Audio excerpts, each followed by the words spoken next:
পরিবারে স্ত্রী কথা শোনে না, 1 বছর সবর করেছি, তালাক দাও চলবে না, এরকম মনে করি আমরা। ঠিক আছে, সন্তানকে দাওয়াত দিই, কথা শোনে না, সন্তানকে আমরা ত্যায্য পুত্র করে ফেলছি। অনেক অধৈর্য আমরা মুসলিমরা, খুব আবেগী হয়ে গেছে এখন আমরা, আর অধৈর্য হয়ে গেছে। সবর করতে হবে। আমাদের নবীজির 23 বছর লেগেছে। কত বছর?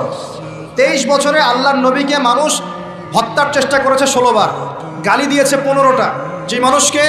যে মানুষটাকে সবাই বলতো আল আমিন আর সাদিক, সেই মানুষকে মানুষ বলা শুরু করেছে কাযযাব, সাহের, জাদুকর, এই মিথ্যাবাদী, ঐক্য বিনষ্টকারী ইত্যাদি।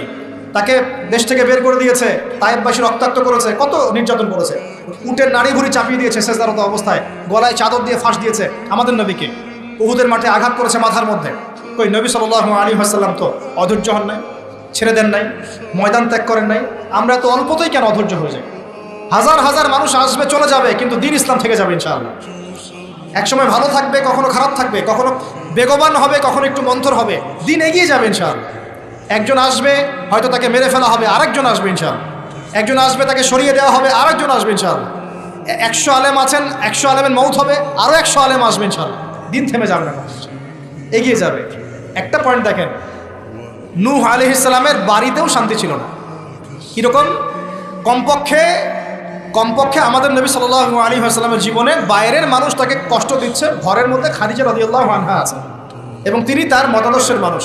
বাসায় গিয়ে তিনি খাদিজা রাদিয়াল্লাহু আনহার সাথে সুখ পাচ্ছেন, শান্তি পাচ্ছেন, কারণ স্ত্রী তার পক্ষে আছে। স্ত্রী তার পক্ষে আছেন, তাকে সাপোর্ট দিচ্ছেন, তাকে টাকা পয়সা দিচ্ছেন, অর্থ সম্পদ ব্যয় করছেন, তাকে পিছন থেকে একটা মমতা, ভালোবাসা দিচ্ছেন না? আর বেচারা নূহ আলাইহিস সালামের ঘরে স্ত্রীও তার কথা শুনছেন না। এটা কি জানেন? তার স্ত্রী পর্যন্ত ঈমান নিয়ে আসছে না। তিনি বাসাতেও গিয়েও বাইরের পরিবেশ ফেস করছেন। যাদের বাড়িতে দাজ্জাল স্ত্রী আছে তারা জানে আমার কথার মানে। কথা কি বুঝতে পারছেন? অনেক ভুক্তভোগী আছে না এখন?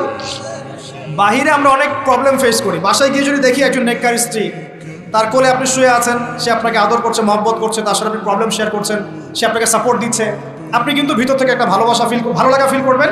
বাইরের খারাপটা আপনার আর কাজের মাথায় আসবে না।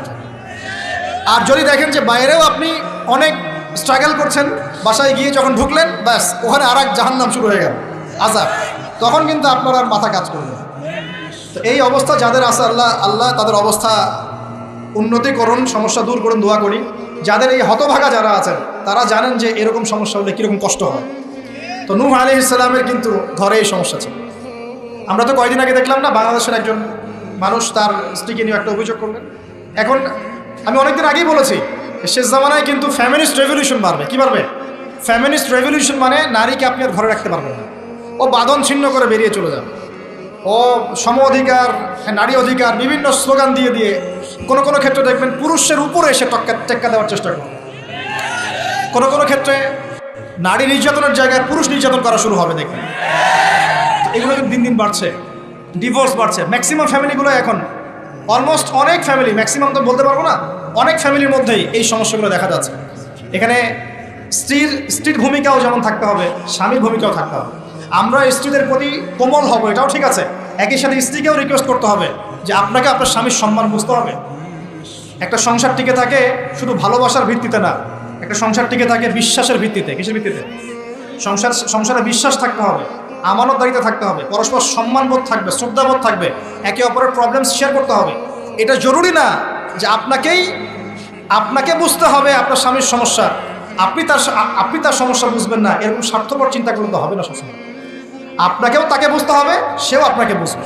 খালি চিন্তা করবেন যে আমাকে সে কেন বোঝে না, তাহলে তো সমস্যা। আপনাকেও তো তাকে বুঝতে হবে। উভয়কে উভয়ের জায়গায় ছাড় দেওয়ার মানসিকতা না রাখলে সংসারগুলো টিকবে না। এখন সংসারগুলো ভেঙে যাচ্ছে। প্রিয় ভাইরা, একটা পয়েন্ট থেকে এখানে চলে আসছি যে নূহ আলাইহিস সালামের সংসারে কিন্তু এই সমস্যাটা ছিল। তার স্ত্রী কিন্তু ঈমান নিয়ে আসে নাই। এবং সূরা তাহরিমের মধ্যে আল্লাহ পাক বলেছেন যে জাহান্নামীদের সাথে নূহ আলাইহিস সালামের স্ত্রী এবং লূত আলাইহিস সালামের স্ত্রীও জাহান্নামে যাবে না। পক্ষান্তরে ফেরাউনের ঘরে ছিল আসিয়া, মনে আছে?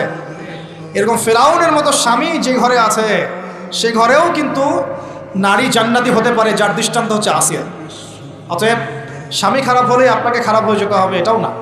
ফেরাউনের ঘরে থেকেও আসিয়া আলাইহিস সালাম, আল্লাহ তাকে শান্তিতে রাখুন, জান্নাতে আল্লাহ পাক তাকে ঘর সৃষ্টি করে দিয়েছে, নির্মাণ করে দিয়েছে।